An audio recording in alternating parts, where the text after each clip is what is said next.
When I was in my 20s, my dad was telling me how frustrated he was with my mom. And anyone who knows my mother, like perhaps Linda. Yes, that's right. And my brother, we know that when my mom is frustrated, annoyed, angry, she is insufferable. She will not stop talking about it, yelling about it, criticizing you about it until it's out of her system. And sometimes it takes days or even weeks to get out of her system. I mean, it is really difficult to deal with. It was difficult to deal with.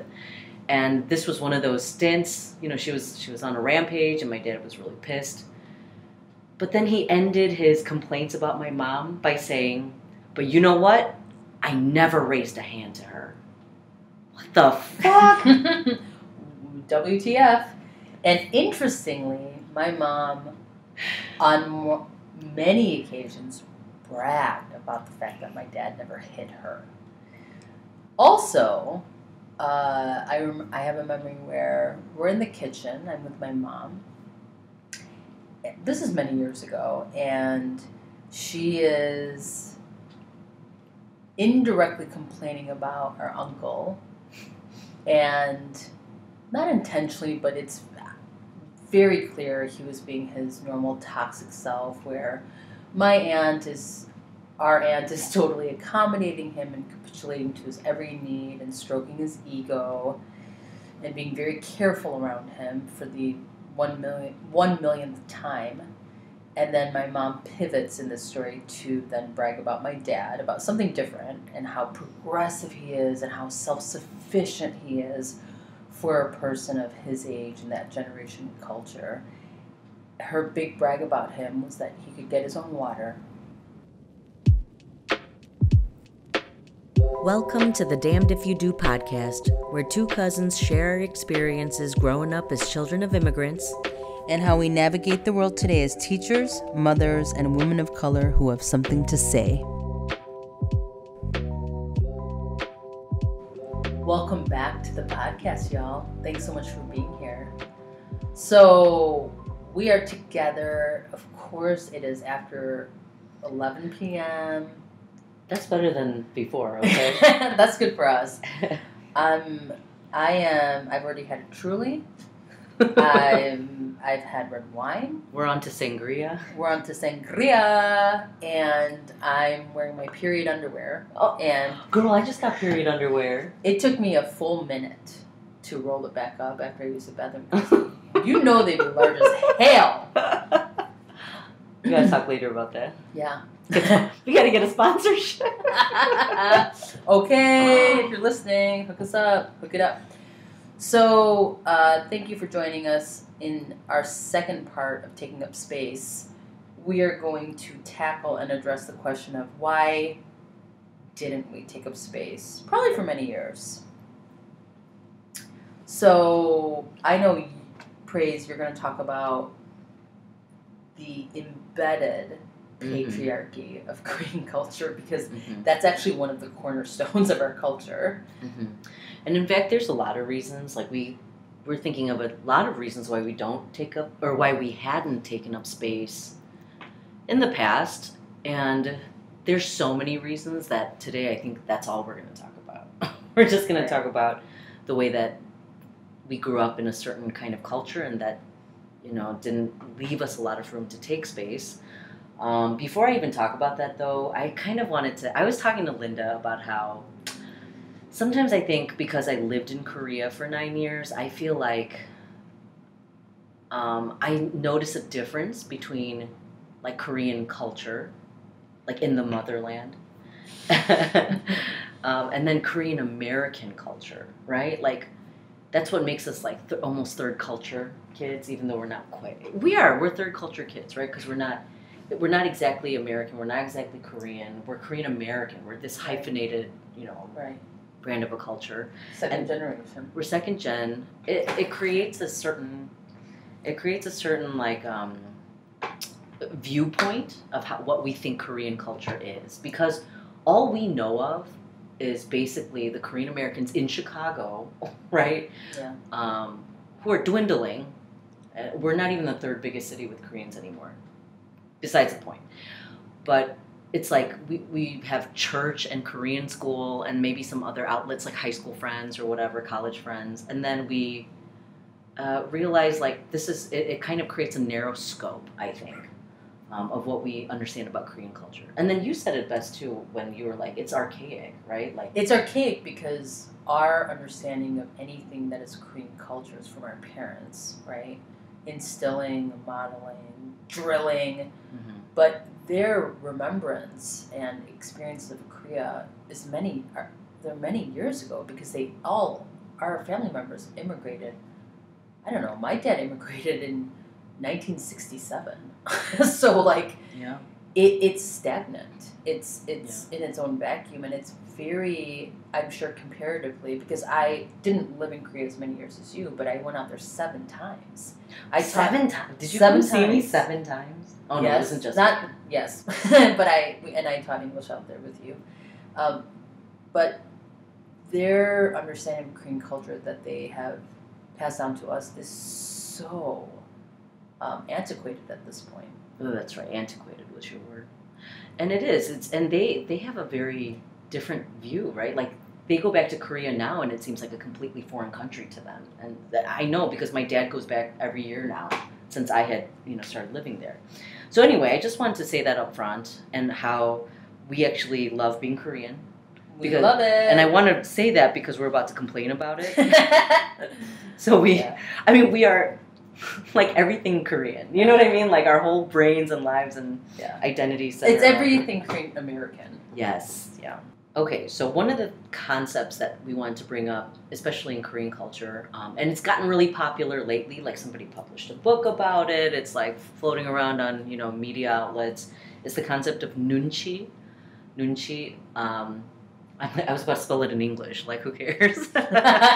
Okay, but nun literally means eye, okay, and chi is derived from the Chinese word for spirit. So it means eye of the spirit. I once told my students that, like it's called eye of the spirit, it's called nunchi.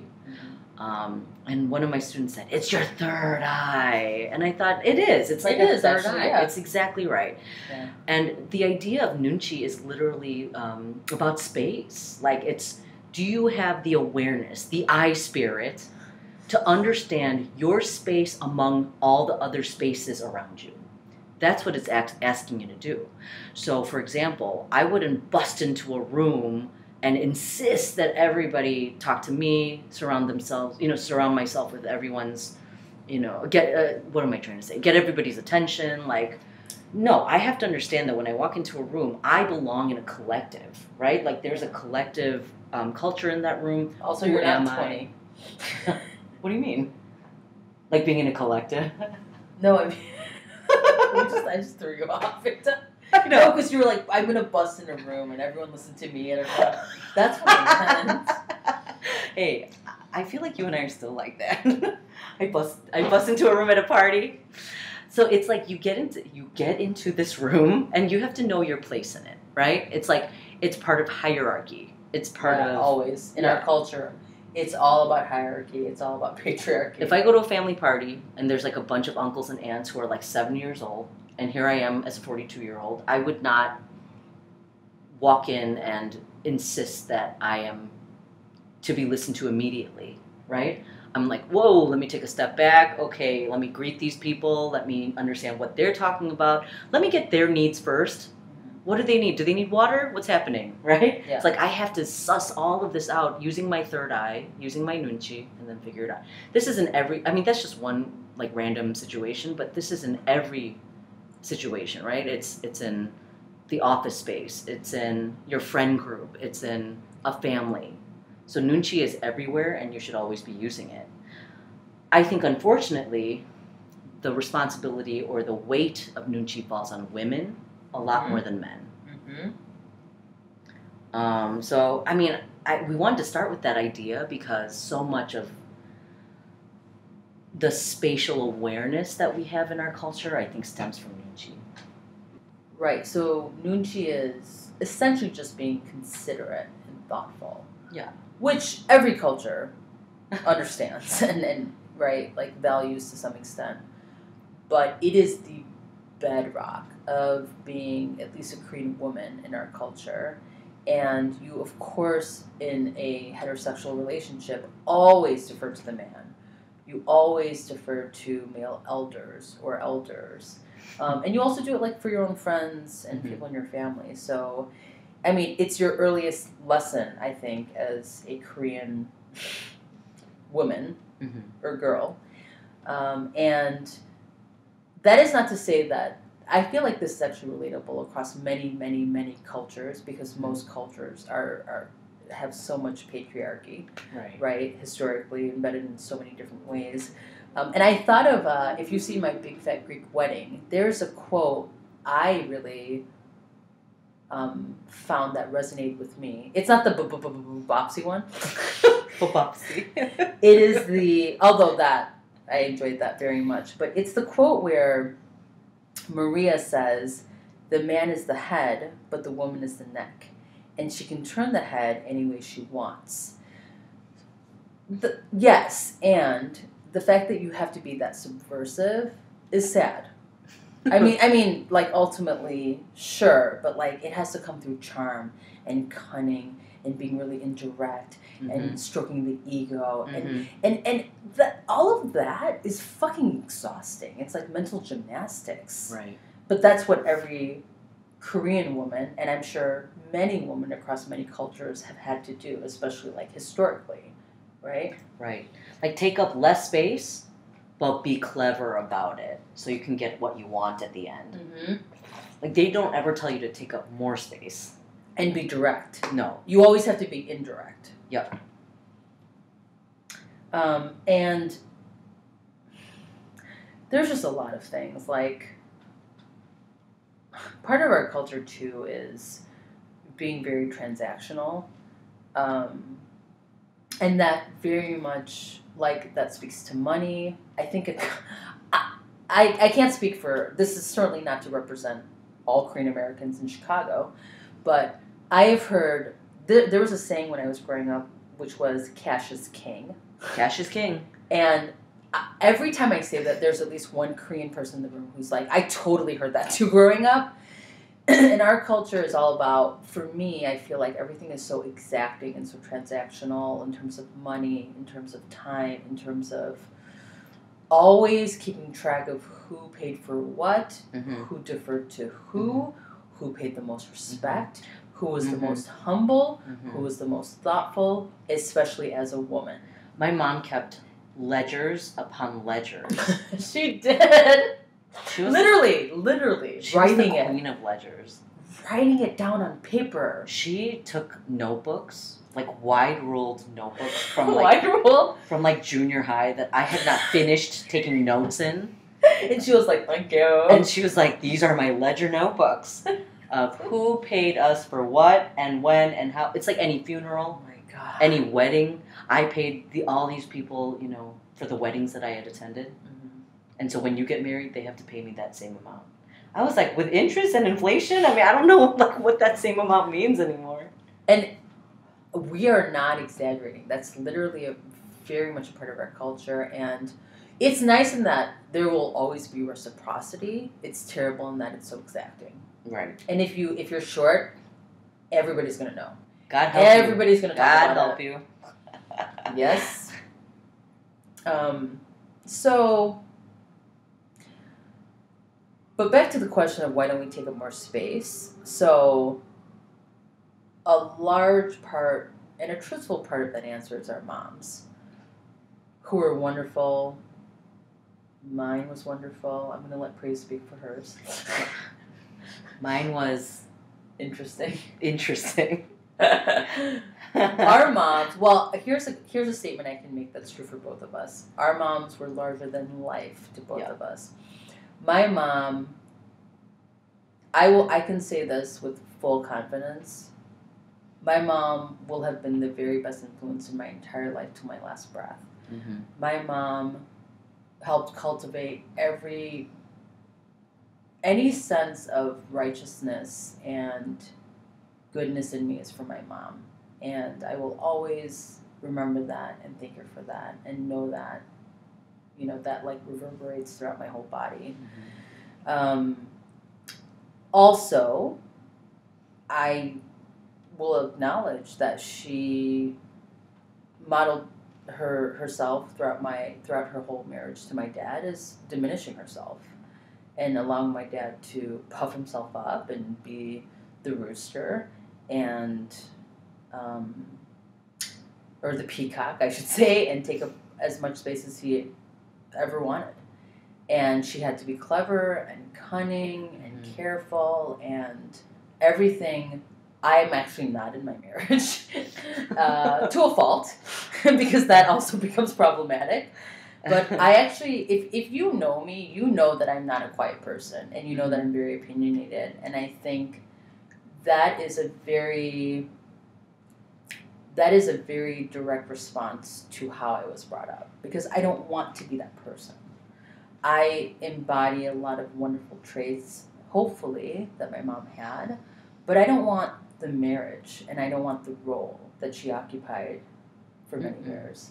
I think moms also, I mean, they teach us to survive, right? Like they're not teaching us these days in our culture today. It's like, don't survive, thrive. You know, like there's those like catchphrases, but it's like, well, that's a privilege. That's exactly what I was about to say. I'm like, that is a privilege that you and I have.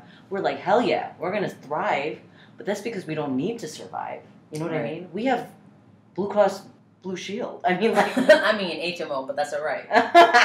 First world problems. We have good. You know, we have jobs that pay us very stably. Like, you know, it's just there's all these privileges we have. My mom taught us all the survival skills that she could possibly have taught us. It reminds me of that Joy Luck Club scene where, like, that one...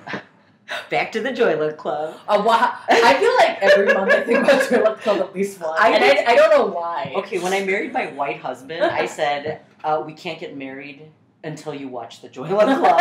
And I made him watch it. And I was like, do you understand me now? Yeah. And he's like, I'm not sure. Too soon. Like, this is about Chinese families. Anyway, like, she had to sell her daughter off to a rich family to get married, and she was way too young. And so, like, the day before she sends her daughter off, she's like teaching her all of these lessons to be a child bride. Right. And you just... Eat neatly. Yeah. Make very little noise. Yeah. Take up very little emotional and physical space. Absolutely. Be dutiful. Be dutiful to yep. your husband. Be dutiful to mother-in-law. his parents. Yep. That's the most important thing. Yeah. And while she's teaching her all of these skills, like, and then while she's doing all that to survive, distancing herself from her daughter, you're no longer mine, you're part of another family, while at the same time putting more pieces of meat into her daughter's bowl. It's just like all of it together makes me like so crazy. Like, take up no space, take up no space, take up no space. And then that daughter grows up and all she has is the huge presence that her mom had left in her heart. Right. You know, and that's like our lives. Like, my mom is interesting, as we said, but also like she's a survivor, and she taught me, like, one of the things I'll carry with me my entire life is like, my mom truly believed in my excellence. Girl, you're excellent. Girl, I have no idea why. I feel very mediocre. But she really... And that's in another podcast. Check it out. Don't forget to check it out, everybody. Embrace mediocrity. But she really believed in my excellence to the point where anytime I brought home something less than, she couldn't accept it. There's no way, right? Yeah, but your standards were so high. So high. And then, like, even for my looks... Like, you guys know. You knew you were going to talk about that. You guys know. I do not care about my looks. Like, I was telling Mia earlier, I'm like, you want to hear my beauty routine? I put on BB cream. Get up. Leave the house. Girl, I put on BB cream now, okay? Okay. And then I put on blush and do eyebrow pencil.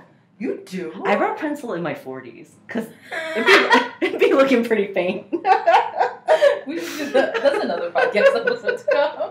Period undies and eyebrow pencil. Okay. Okay, so... It's a good life, though. Okay. It's a good life. What am I talking about? Oh, so my mom would always look at me. She'd just look at my face, and she'd say, you know what? You're objectively good looking. I'm not saying this as your mom. It's because you look like your dad. I pray to the Lord that you would look like your dad. And he is also objectively good looking. Although he's not that smart. Of course, you had to get that in. She always gets the dick. Which is interesting because I always thought your mom was so cute looking. I know. She's not a cute personality, but very cute looking. Very fierce. She's a fierce person. But anyway, like this idea that she gave me all of that, but the survival, like the survival skills that she gave me, it's not even in like family or with my father, because she was so angry at my dad all the time that like she had a big presence in my home. She took up a lot of space in my home. Right. However, she trained me for the outside world, right? Like as an Asian American. Yeah. Don't fight back. Don't be loud. Don't argue. Don't be opinionated. Be very quiet. Work very hard. And then be very clever to get what you actually want. If somebody tells you to do something, just say, yes, I will do it. Then don't do it. And that's then, my way. It's very Korean American. Yeah. And then do what you want. And, you know, I took that to heart and I did it for a lot of years. And then like in college, I was like, oh, this is why we're the invisible minority. It all finally clicked for you. It took a while, but it clicked. So anyway, I mean, I think our moms taught us in good faith, but for us... They taught us what they knew. They taught us what they knew. They taught us what worked for them. And I appreciate it. I mean, it's, you know, it's lessons passed down. At the same time, I'm not going to use them. Like right. And not just our moms. Like, I've definitely had family members, like, even since my mom died, I've had women family members scolding me, still trying to teach me how to be a dutiful daughter or a dutiful niece. I'm in my mid-40s, y'all. Like, I don't need that. I did not ask for that in any way. And there it was. And it has helped me draw even better boundaries with my family. And in those moments where I heard very rude things being said to me about things I'm not going to get into right now, I was able to actually take up space as a middle-aged person. Yeah. Not that I could have done this, you know, in my 20s and maybe not even most of my 30s, but in my 40s, I can say, no, I don't agree with that, which I actually did say to some family members. And I said it kindly, but I said it firmly, and I moved on. It's very American of us to do so. Yes, and that's and there are a lot of, my identity of being American is very problematic, but there are parts of it that I love. And I would say that for being Korean. Yeah. You know? Right. Because in Korean, you ask me, like, what should I say and what should I do? I go, you want the Korean response? It's ne. When they criticize you, you say ne. Yeah. And then that's the quickest way to dismiss them. But, you know, that's not, it's the same thing. You're not taking up the space that you need. Right. And even though they're not really listening to you, and they will say the same thing to you again. Yeah. But it's for you. It's for you. That's right. Right. You don't have to chama, right? That's the idea. Like, you know, all our chama, for people who don't speak Korean, is like, you have to be patient. You're the one who has to be patient and have forbearance. Right. So, like, when I lived in Korea, so often, sometimes people be fighting in the streets. And it's so crazy. It's so crazy. They get so drunk, right? Yeah. It's usually, like, older men. Yeah, or, you know, they get mad about something petty somebody said. And they put their hands behind their backs and they start, like, shoving each other's chests. And this is because if you throw the first punch, you're the one who gets pinned for assault. So they literally restrain themselves by putting their hands behind their backs, and they're like pushing each other's chests around, screaming, red-faced, you know. Because they're drunk already. Because they're totally drunk. Drunk and angry. Yeah. But it's so funny because the person who's bigger and louder and taking up more space is not told to calm down. It's the person who needs to be, it's the person who's taking up less space, who's seen as logical, more patient, has the emotional ability to calm down, to be patient, to have forbearance. And then, you know, people say chama. I've been told chama a million times by relatives, my parents, everybody, right? Because also, like, you're the girl. You have to, you know, be patient with your whoever's around. It's an intersection of, like, ageism and, like, being a woman. Yep. Right? Like, you're always in the wrong somehow. Yeah. It is your responsibility. It is the burden that you have to carry. It's like, but I'm the one who's wronged. Doesn't matter. Not in our culture. Oh, okay, I just have to, and then you just go, nah, right? And then it's over. And you had to eat it. Yeah. And I'm going to wrap up by saying, we don't want to eat it anymore. We don't want to chum anymore. We don't want to demonstrate endless forbearance. Mm-hmm. So check us out in our next episode where we talk about how and why we take up much more space these days.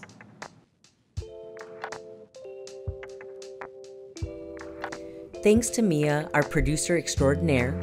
And to Clark for this awesome music we got for free, $99. You can find us on YouTube, Apple, Spotify, or wherever. You can also email us at damnedifyoudopodcast@gmail.com. It's a mouthful, but you're worth it.